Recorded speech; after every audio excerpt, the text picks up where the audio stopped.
ein Mann, von dem wir sprechen werden. Ein Mann, der Djinn unter seinem Befehl arbeiten ließ, Dämonen seinen Namen nicht aussprechen ließ, den Unsichtbaren die sichtbare Welt erbauen ließ. Du kennst seinen Namen, du kennst seinen Tempel, aber was du nicht weißt, ist Folgendes. Vielleicht ist er niemals wirklich gestorben. Vielleicht wartet er noch immer irgendwo, in einem Siegel auf seine Zeit, denn manche Kräfte verschwinden niemals vollständig. Sie werden nur vergessen.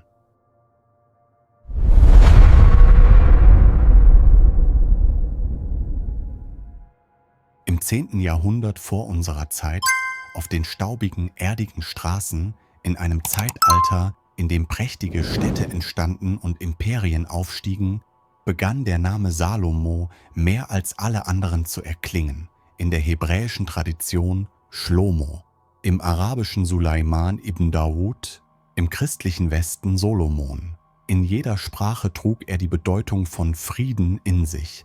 Doch was unter dem Frieden verborgen lag, war niemals friedlich. Salomo war der Sohn Davids, ein Prinz, der neben einem kriegerischen Vater aufgewachsen war und den Thron inmitten von Blut und Intrigen übernommen hatte.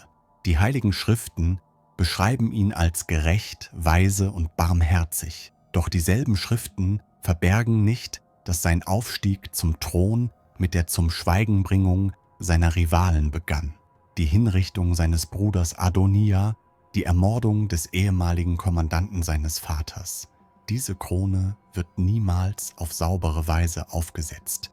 Im Buch der Könige gibt es eine berühmte Szene, die wie folgt verläuft. Gott sagt dem jungen König im Traum, er werde ihm geben, was immer er sich wünsche. Salomo bittet weder um eine Armee noch um die Köpfe seiner Feinde. Er bittet um Weisheit. Und diese schlichte, demütige Bitte erhebt ihn auf die Ebene, als weisester Mensch der Geschichte in Erinnerung zu bleiben. Aber was ist die Quelle dieser Weisheit? Eine göttliche Gabe oder die Spur eines Handels, der gegen etwas geschlossen wurde? Seine Weisheit manifestiert sich in der Art, wie er Streitigkeiten löst. 2 Frauen kommen zu ihm. Eine behauptet, die andere habe ihr Baby gestohlen. Beide erheben Anspruch auf das Mutterrecht. Salomo befiehlt, das Baby zu halbieren. Die wahre Mutter verzichtet, um ihr Kind zu retten, die andere akzeptiert. Und der König stellt mit dieser einen Handlung Gerechtigkeit her. Eine sehr schöne Geschichte. Aber hier kommen wir zu folgender Frage. Was wäre geschehen, wenn die wahre Mutter nicht verzichtet hätte, und was hätte der König getan? Wenn wir uns die ihm zugeschriebenen Werke ansehen, erkennen wir, dass die Weisheit mit einer tiefen Dunkelheit verwoben ist. Im Buch der Sprüche finden sich praktische Lebensratschläge. Im Buch Kohelet hingegen ein erstickender Nihilismus über die Sinnlosigkeit der ganzen Welt. Eitelkeit der Eitelkeiten, alles ist eitel. Allein der Gedanke, dass diese Worte aus dem Mund desselben Mannes stammen, ist beunruhigend. Derselbe Geist gibt sowohl Ratschläge zur Gerechtigkeit als auch die Aussage, dass das Leben keinerlei Bedeutung hat. Ist dies ein Widerspruch oder ist es der Endpunkt der Weisheit? Ich denke, weise zu sein bedeutet nicht nur, das Richtige zu wissen. Es bedeutet zugleich zu wissen, dass das Richtige nichts bedeutet. Und Salomo hat vielleicht alles gesehen. Er sah es und saß dennoch auf seinem Thron. Er regierte die Menschen, er errichtete Tempel für Gott. Er wusste, dass am Ende alles zu Staub zerfallen und sein Königreich zerbrechen würde. Er wusste, dass sein Name zu einer Legende werden würde, die viel größer ist als seine Wahrheit. Und in dieser Hinsicht beschloss er, auf andere Wege zurückzugreifen. Diese Wege waren gefährlich und er war sich dessen bewusst, doch die sichtbare Welt genügte ihm nicht mehr. Nun brauchte er die unsichtbaren Kräfte. Salomos Königreich wird als eine der reichsten Perioden der Geschichte erzählt. Gold floss wie ein Strom. Die Königin von Saba kam mit Schätzen aus fernen Landen. Fremde Könige betrachteten ihn als Berater. Seine Hauptstadt Jerusalem wurde zum Zentrum der Welt. Aber woher kam dieser Reichtum? Waren es Handelsrouten, Steuern oder andere Quellen, die nicht in die Aufzeichnungen eingegangen sind? Warum sandte das geheimnisvolle Land namens Ophir sein Gold nur an Salomo? Und wo lag dieses Land? Niemand weiß es.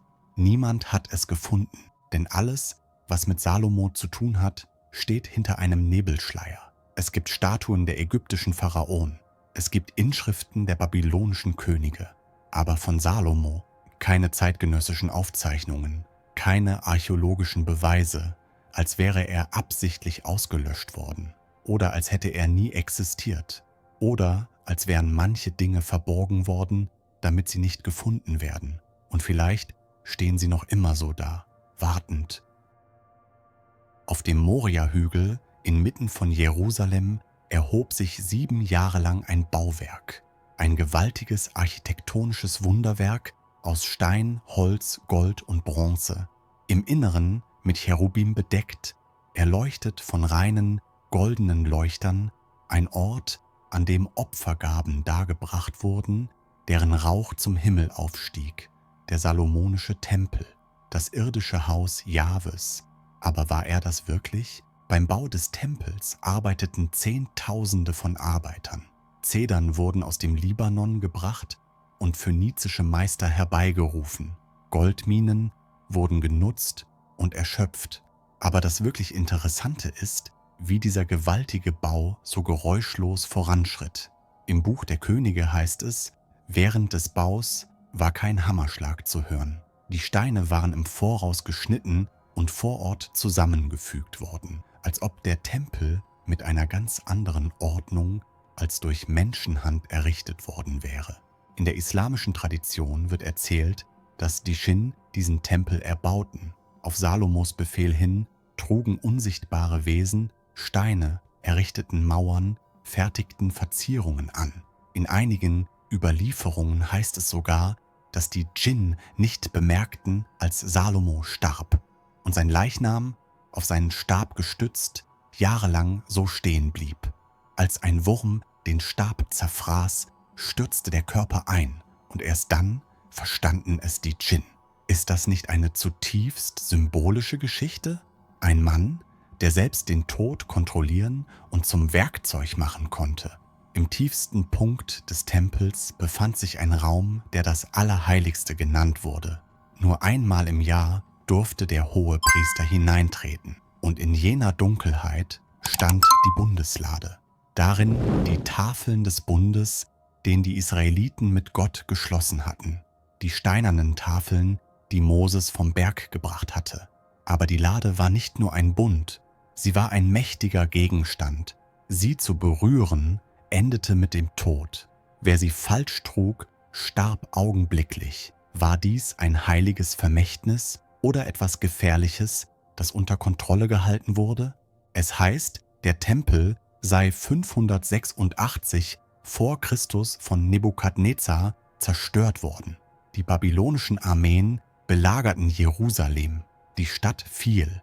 Der Tempel wurde in Brand gesteckt. Aber was geschah mit der Bundeslade? In babylonischen Aufzeichnungen wird sie nicht erwähnt. Sie erscheint nicht unter den geplünderten Schätzen, als wäre die Lade verschwunden. Einige sagen, die Priester hätten sie versteckt. Andere behaupten, sie sei nach Äthiopien gebracht worden. Wieder andere glauben, sie habe nie existiert.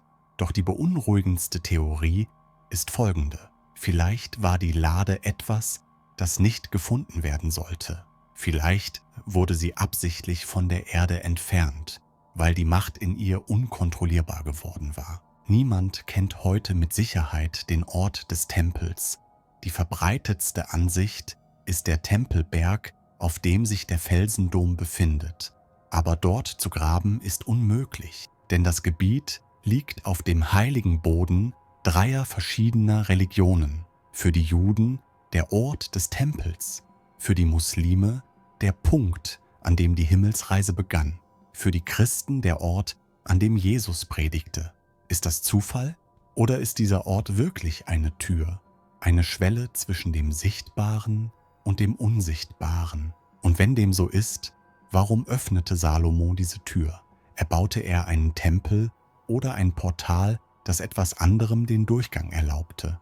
War die Bundeslade ein Symbol des Bundes oder ein Aufbewahrungsort für einen Schlüssel? Und wenn ja, wohin öffnete dieser Schlüssel? Hunderte solcher Fragen warten auf Antworten. Nach der Zerstörung des Tempels wurde erneut ein zweiter Tempel errichtet. Aber er war nicht derselbe. Die Bundeslade war nicht da. Die Pracht, die Salomo erbaute, war nicht da.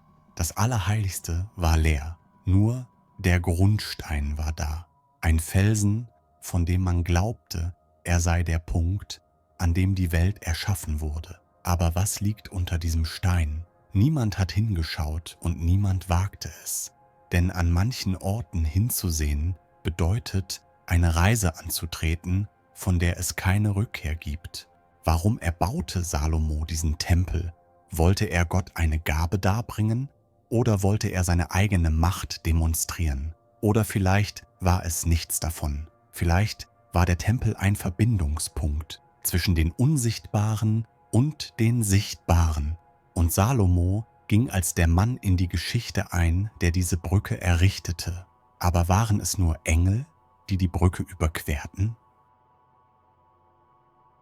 An Salomos Finger befand sich ein Ring aus Messing oder Gold, auf dem ein Siegel eingraviert war. In den heiligen Schriften wird er nicht erwähnt, doch in apokryphen Texten, in mystischen Schriften, in Jahrtausende alten Legenden ist immer von derselben Sache die Rede. Das Siegel Salomos, eine Quelle der Macht, die über Djinn, Dämonen und Teufel herrschte, sie mit ihren Namen rief, sie band und ihnen befahl. Ist dies eine Legende oder ein tatsächlich existierender Gegenstand? Der antike Text, bekannt als das Testament Salomos, beginnt wie folgt: König Salomo, der in Jerusalem herrschte, wie er alle Geister kontrollierte und sie seinem Willen unterwarf. Der Text spricht von einem Ring, den Salomo vom Erzengel Michael erhielt. Dieser Ring ermöglichte es ihm, Dämonen zu rufen, zu befragen und zu bestrafen. Name, Macht und Schwäche eines jeden Dämons wurden durch diesen Ring offenbart. Und jeder Einzelne wurde gezwungen, beim Bau des Tempels zu arbeiten. Asmodeus, der Dämon der Wollust, Beelzebub, der Herr der Fliegen, Ornias, das Wesen aus den Sternen, sie alle knien vor Salomo, sie alle gehorchen. Aber warum? Wie kann ein Ring so mächtig sein? Die Antwort liegt in dem Symbol darauf, ein sechszackiger Stern oder die Vereinigung zweier Dreiecke, ein nach oben zeigendes Dreieck, göttliche Macht, ein nach unten zeigendes Dreieck, die materielle Welt und ihre Vereinigung, Kontrolle, vollständige und absolute Kontrolle. Dieses Symbol tauchte in den folgenden Jahrhunderten in vielen Kulturen auf, in der Kabbala, im islamischen Mystizismus, in Zauberbüchern des mittelalterlichen Europas, stets mit derselben Bedeutung: Salomos Macht. Aber woher kam diese Macht? War es eine göttliche Gabe oder hatte Salomo ein Abkommen mit etwas anderem geschlossen? Würde Gott einem König wirklich die Macht geben, Dämonen zu kontrollieren? Im Mittelalter wurde Salomo ins Zentrum des westlichen Okkultismus gerückt. Grimoires, also Zauberbücher, trugen seinen Namen. Der kleine Schlüssel Salomos oder Lemegeton ist das berühmteste. Es listet 72 Dämonen mit ihren Siegeln und Beschwörungsritualen auf. Jeder hat eine Aufgabe, eine Macht, eine Gefahr. Und alle gehorchen, wenn sie korrekt gerufen werden. Doch eine falsche Bewegung kann den Rufenden vernichten. Diese Texte verwandelten Salomo von einem König in einen Zauberer. Nicht ein Weiser, sondern ein Nekromant. Nicht ein Prophet, sondern ein Okkultist. Woher kam also diese Transformation? Vielleicht gab es nie eine Transformation. Vielleicht war Salomo von Anfang an dies. Vielleicht verbargen die heiligen Schriften seine wahre Natur. Und die geheimen Texte bewahrten die Wahrheit. In der islamischen Tradition ist Salomo ein Prophet, ein Gesandter Allahs, aber zugleich herrscht er über die Djinn. Im Koran heißt es: Wir machten Salomo den Wind dienstbar. Die Djinn arbeiteten auf seinen Befehl hin. Dies wird als Wunder erzählt, als eine Gnade Gottes. Aber war es wirklich so? Oder war diese Macht das Ergebnis von Salomos eigener Suche? Erreichte er, während er nach Weisheit suchte, etwas Tieferes? In einigen sophistischen Texten wird Salomos Tod anders erzählt. Die Geschichte, dass er auf seinen Stab gestützt starb und die Dschinn dies nicht bemerkten, ist berühmt. Doch in einigen Versionen verließ Salomos Seele niemals seinen Körper. Sie ist noch immer da, irgendwo, wartend. Denn stirbt jemand, der ein solches Maß an Macht erreicht hat, wirklich? Oder geht er nur in eine andere Form über? Das Schicksal des Siegels ist unbekannt. Einige sagen, es sei mit ihm begraben worden. Andere behaupten, es sei ins Meer geworfen worden. Wieder andere glauben, es existiere noch immer irgendwo. Und es wartet darauf, gefunden zu werden. Denn wenn dieser Ring wirklich existiert und wenn das Symbol darauf wirklich diese Macht trägt, was würde die Person tun, die ihn findet? Die Welt verändern? Sich selbst vernichten? Oder wie Salomo still herrschen? Aber vielleicht war das Siegel niemals ein physischer Gegenstand. Vielleicht war es ein Wissen oder eine Formel, die richtigen Namen, die richtigen Symbole, die richtigen Worte. Und Salomo fand diese Formel. Er nutzte sie. Und am Ende ließ er vielleicht etwas frei, das er nicht kontrollieren konnte. Vielleicht wurde der Tempel als Gefängnis erbaut und seine Zerstörung war eine Befreiung. Kein Königreich währt ewig, keine Macht bleibt für immer unter Kontrolle. Und jede Weisheit erlebt letztlich ihren Fall. Salomo verwandelte sich gegen Ende seines Lebens in einen völlig anderen Menschen. 700 Frauen, 300 Nebenfrauen, fremde Frauen, fremde Götter, fremde Rituale, Handlungen, die Jahwes Zorn auf sich zogen. Das Buch der Könige sagt, als Salomo alt wurde, wandten seine Frauen sein Herz anderen Göttern zu. Er errichtete Tempel für Astarte, für Chemosh, für Moloch. Auf den Hügeln Jerusalems erhoben sich Götzenbilder. Opfer wurden dargebracht. Und Jahwe schwor, ihm das Königreich zu entreißen. Aber warum? Warum fand ein solcher Wandel statt? Wie konnte der weise König in eine solche Häresie verfallen? Die Antwort liegt vielleicht in der Weisheit selbst verborgen. Viel zu wissen bedeutet, viel zu sehen. Und wer viel sieht, kann nicht an die Existenz einer einzigen Wahrheit glauben. Salomo sah vielleicht alle Religionen, alle Götter, alle Rituale und er erkannte, dass sie alle aus derselben Quelle stammten oder dass sie alle in gleichem Maße bedeutungslos waren oder dass sie alle durch verschiedene Türen zum selben Ort führten. Und deshalb probierte er sie alle aus, denn ein weiser Mensch kann nicht auf einen einzigen Weg beschränkt sein. Doch diese Freiheit fordert ihren Preis. Im Buch der Könige wird erzählt, dass Salomos Feinde sich vermehrten. Hadad aus Edom, Reson aus Damaskus. Rebellen, Rivalen, alte Freunde wurden zu Feinden. Das Königreich begann zu zerbrechen. Das Volk war müde von den schweren Steuern. Jene, die zum Zwangsdienst beim Bau des Tempels herangezogen wurden, hassten den König. Salomos Weisheit sicherte nicht länger Gerechtigkeit. Sie bewahrte nur noch die Macht und nach seinem Tod zerfiel das Königreich. Sein Sohn Rehabeam versuchte, dieselbe Härte fortzusetzen. Doch die nördlichen Stämme rebellierten. Das Königreich Israel wurde gegründet. Im Süden blieb Juda. Das vereinte Königreich dauerte nur 2 Generationen. Das Gebilde, das David gegründet und Salomo zum Gipfel geführt hatte, brach in einem Moment zusammen, als wäre all die Pracht nur eine hohle Dekoration gewesen. Und mit Salomos Tod stürzte die Dekoration ein. Doch einige Texte erzählen ein anderes Ende. Sie sagen, Salomo habe Buße getan. Das Buch Kohelet, das er in seinen letzten Jahren schrieb, trägt vielleicht die Spuren dieser Reue. Eitelkeit der Eitelkeiten, alles ist eitel. Was bleibt mir von all der Mühe, die ich mir unter der Sonne gemacht habe? Dies war die Stimme der Reue, der Schrei eines Mannes, der erkannte, dass Ehrgeiz, Macht und selbst Weisheit am Ende keinerlei Bedeutung tragen. Aber war diese Reue wirklich aufrichtig oder war es nur Erschöpfung? In sophistischen Texten werden Salomos letzte Momente geheimnisvoller erzählt. Auf seinen Stab gestützt starb er im Stehen. Die Djinn wussten nicht, dass er tot war, denn sein Körper stand noch aufrecht. Der Bau des Tempels ging weiter, bis ein Wurm den Stab zerfraß. Der Körper brach zusammen und die Djinn verstanden es. In dieser Geschichte liegt eine feine Ironie. Salomo kontrollierte die Djinn, doch am Ende waren die Djinn, die glaubten, ihm zu gehorchen, tatsächlich frei, denn die Macht, die sie kontrollierte, war sein Leben. Und als das Leben endete, endete auch die Kontrolle. Aber vielleicht drückt die Geschichte eine tiefere Wahrheit aus. Vielleicht starb Salomo nie, sein Körper verweste, aber seine Macht bestand fort. Sein Siegel ging verloren, aber seine Wirkung dauerte an. Sein Tempel wurde zerstört, aber die Tür blieb offen.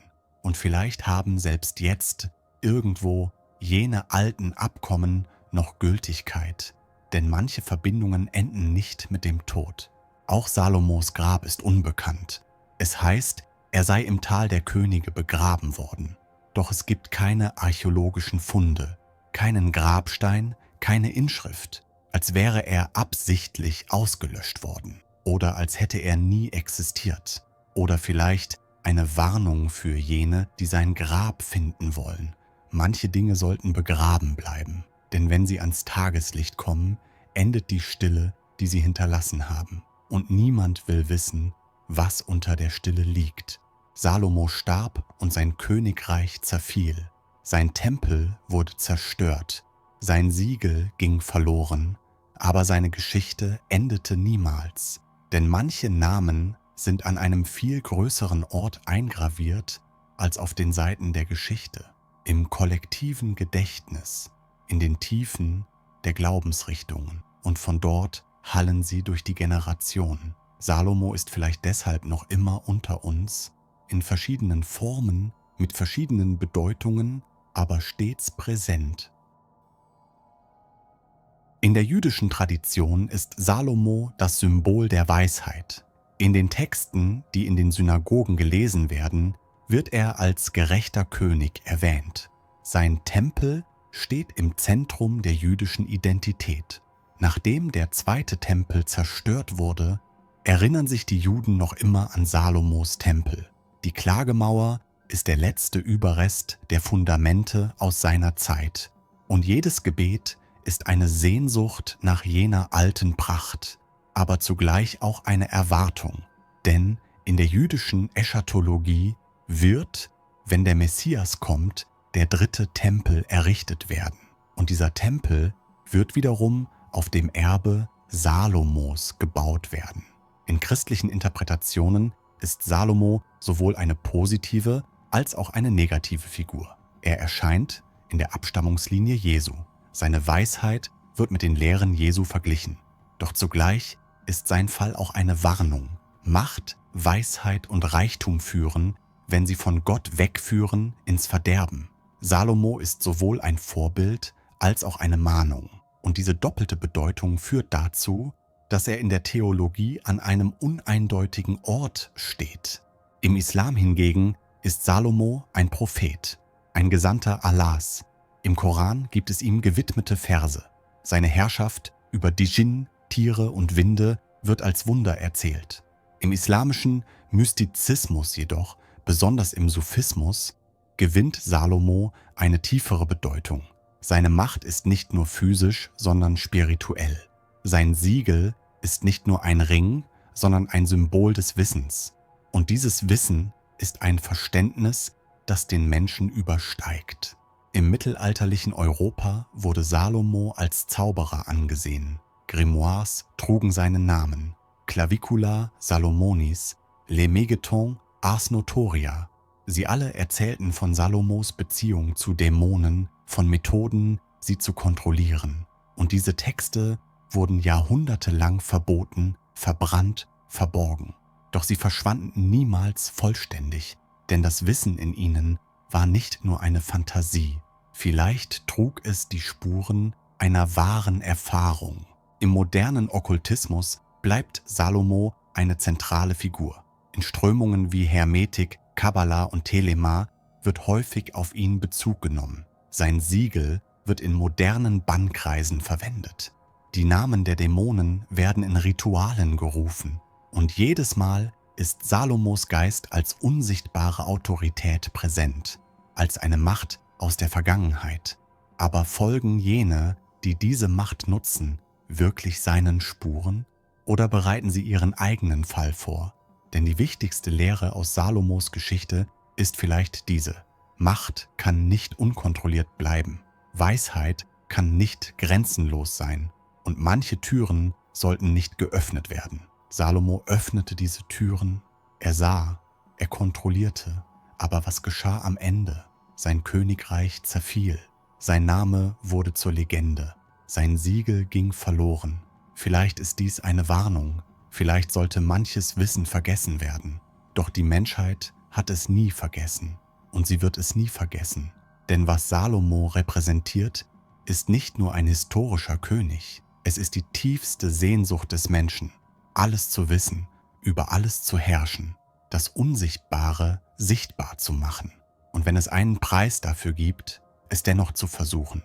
Denn manche Menschen werden geboren, um Grenzen zu testen. Und manche gehen verloren, während sie versuchen, sie zu überschreiten. Salomo ist vielleicht noch immer hier, nicht in einem Ring, nicht in einem Stein, aber in jeder Suche nach dem Siegel Salomos, in jedem Ritual zur Kontrolle der Dibdjin, in jeder Suche nach geheimem Wissen. Denn er war nicht nur ein König, er war ein Archetyp. Und Archetypen sterben niemals. Sie verändern nur ihre Form und sie warten auf das Erscheinen des nächsten Salomo, auf den nächsten Fall, auf die nächste Legende. Bist du also bereit, dieses Wissen zu finden? Oder glaubst du, dass es einen Grund gibt, warum manche Dinge begraben bleiben sollten?